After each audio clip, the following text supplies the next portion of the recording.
World cup کے لیے T20 میچوں کا جو سلسلہ جاری ہے اس کا انجام کچھ بھی ہو، ذاتی طور پر مجھے اس میں خاص دلچسپی نہیں۔ حیران کن بات مگر اس تناظر میں یہ بھی ہے کہ کافی عرصہ سے کامل طور پر اکتائے ہوئے دل نے اتوار کے بعد منگل کی شام بھی اس ضمن میں ہوئے ایک اور میچ کو آغاز سے اختتام تک اپنے کمرے میں اکیلے بیٹھ کر بہت شوق سے دیکھا ہے۔ پاکستان کے نسبتاً نوجوان اور کم تجربہ کار کھلاڑیوں نے جس مؤثر انداز میں اتوار کی شام بھارت کو ہرایا تھا اس نے مجھے خوشگوار حیرت میں مبتلا کیا۔ کرکٹ کے رموز سے قطعاً نابلد ہوتے ہوئے بھی جبلی طور پر خوشگوار حیرت یہ سوچتے ہوئے محسوس ہوئی کہ پاکستان کی ٹیم ایک بہترین حکمت عملی کو نہایت محنت اور لگن سے بروئے کار لاتی رہی۔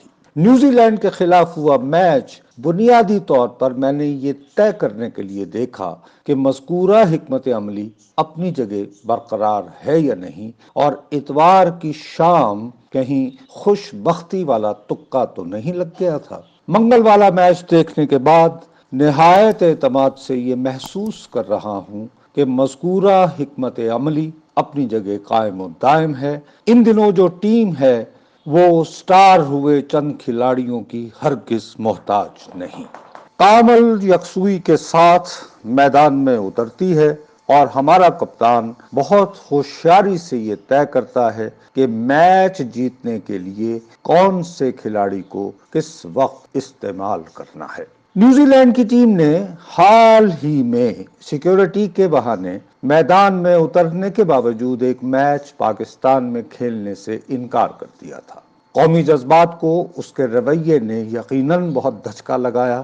مذکورہ تناظر میں منگل کی شام حساب چکانا بھی لازمی تھا، اور ہمارے کھلاڑیوں نے میچ کے آخری لمحات میں تابڑ توڑ چوکوں اور چھکوں کی مدد سے اسے چکا دیا۔ ارادہ باندھا تھا کہ بدھ کی صبح اٹھ کر کالم لکھتے ہوئے اس کے آغاز میں نیوزی لینڈ کی شکست کے ذکر کے بعد کسی دیگر موضوع کی جانب بڑھ جاؤں گا۔ اس ضمن میں شاید قارئین کو یہ بھی یاد دلاتا کہ حال ہی میں ایک اہم تعیناتی کے حوالے سے میڈیا میں جو مخمصہ جاری تھا اس کا آغاز ہوتے ہی فقط اصرار کیا تھا کہ بالآخر اسی نام کی تعیناتی کا نوٹیفیکیشن جاری ہوگا، جس کا اعلان ISPR کی جاری ہوئی ایک پریس ریلیز کے ذریعے رواں مہینے کے پہلے ہفتے میں کر دیا گیا تھا۔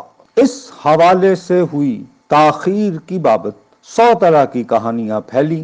اندھی نفرت و عقیدت میں بٹے معاشرے میں حتمی اعلان ہو جانے کے باوجود مختلف نو تعبیریں اب بھی گھڑی جائیں گی۔ میری دلی تمنا ہے کہ تاخیر کو کسی منتخب دفتر کے وقار کو اجاگر کرنے کی کاوش ٹھہرا سکتا۔ پاکستان کی سیاسی تاریخ کا کئی برسوں تک شاہد ہوتے ہوئے مگر یہ کہنے کے جواز ڈھونڈنے میں ناکام محسوس کر رہا ہوں۔ عملی صحافت سے عرصہ ہوا ریٹائر ہو جانے کے بعد مجھے اقتدار کے ایوانوں تک مؤثر رسائی ہرگز میسر نہیں ہے۔ سنی سنائے سے رائے بنانا لہٰذا میرے لیے بہت مشکل ہے۔ حتمی فیصلہ سازی کے عمل سے لا علمی کے اعتراف پر ہی اکتفا کرنے کو مجبور ہوں۔ T20 میچوں کا جو سلسلہ جاری ہے اس کی بابت ہمارے ٹی وی چینلوں پر خصوصی نشریات بھی ہو رہی ہیں۔ جن ماہرین کو کرکٹ کی سمجھ ہے وہ کوئی میچ شروع ہونے سے قبل اور اس کا فیصلہ ہو جانے کے بعد اپنے اپنے انداز میں تجزیے پیش کرتے ہیں۔ میں اگرچہ ایک عالمی چینل پر میچ دیکھنے کے بعد اپنا ٹی وی بند کر دیتا ہوں۔ بدھ کی صبح اٹھ کر ٹویٹر پر اخبار میں چھپا کالم پوسٹ کر رہا تھا تو یہ بھی دریافت ہوا کہ وہاں ایک ٹرینڈ چل رہا ہے۔ PTV کا سنا ہے کوئی سپورٹس چینل بھی ہے، وہاں کی خصوصی نشریات میں کرکٹ کے ایک بہت مشہور ہوئے کھلاڑی شعیب اختر کی میزبان نے غالباً توہین کی تھی۔ شعیب اختر کے مداحین اس کی بابت چراغاں نظر آئے۔ تجسس نے وہ کلپ دیکھنے کو مجبور کر دیا جو مذکورہ قضیے کا باعث ہوئی۔ اس کلپ کی بابت گفتگو سے قبل یہ اعتراف کرنا لازمی ہے کہ جن دنوں میں سوشل میڈیا پر ضرورت سے زیادہ متحرک ہوا کرتا تھا تو شعیب اختر اپنے انداز گفتگو کی وجہ سے اکثر میرے پھکڑ پن کی زد میں آ جاتا۔ میرے چھوٹے بھائیوں جیسا مگر ایک دوست ہے، نام ہے اس کا علی گیلانی۔ یاد رہے کہ اس کی یوسر رضا گیلانی سے کوئی رشتہ داری نہیں، غیر سیاسی گیلانی ہے، کرکٹ کا دیوانہ بھی۔ عمران خان صاحب جن دنوں شوکت خانم ہسپتال کے لیے چندہ جمع کر رہے تھے تب وہ اس ضمن میں تیار ہوئی ٹیم کا اہم رکن بھی تھا۔ اسے مہمان نوازی کی علت لاحق ہے۔ جن دنوں اسلام آباد میں مقیم تھا تو اس کی دعوت میں شامل نہ ہونے کی مجھ میں ہمت ہی نہیں ہوتی تھی۔ اسی کی دی ہوئی ایک دعوت میں آج سے چند برس قبل شعیب اختر بھی مدعو تھا۔ اسے دیکھتے ہی خیال آیا کہ وہ میرے پھکڑ پن پر خفگی کا اظہار کرے گا۔ اس دعوت سے قبل میں شعیب سے کبھی نہیں ملا تھا۔ مجھے دیکھتے ہی لیکن وہ از خود میرے پاس آیا اور بہت احترام سے نصرت بھائی کہتے ہوئے ہاتھ ملایا۔ میں اپنے رویے پر شرمسار ہو گیا۔ اس کا رویہ پرخلوص طور پر مہذب محسوس ہوا۔ وہ صاحب جنہوں نے پی ٹی وی سپورٹس کے شو میں شعیب اختر سے رعونت بھری بد کلامی برتی ہے، ان کا نام غالباً نعمان ہے۔ مجھے ٹی وی سکرین پر رونما ہونے کا شوق کبھی لاحق نہیں رہا۔ محض اتفاق یہ ہوا کہ جب چھٹی جماعت کا طالب علم تھا تو ریڈیو پاکستان لاہور نے اپنے اسکول براڈ کاسٹ پروگرام کے لیے ایک کوئز شو میں شمولیت کے لیے رنگ محل مشن ہائی اسکول سے کچھ نام مانگے۔ میرا نام بھی ان میں شامل ہو گیا۔ یہ شو جمعے کے دن ہوتا تھا۔ روایت یہ تھی کہ جو طالب علم وہاں کامیاب ہوتا وہ دوسرے جمعے کے شو میں بھی شریک ہوتا۔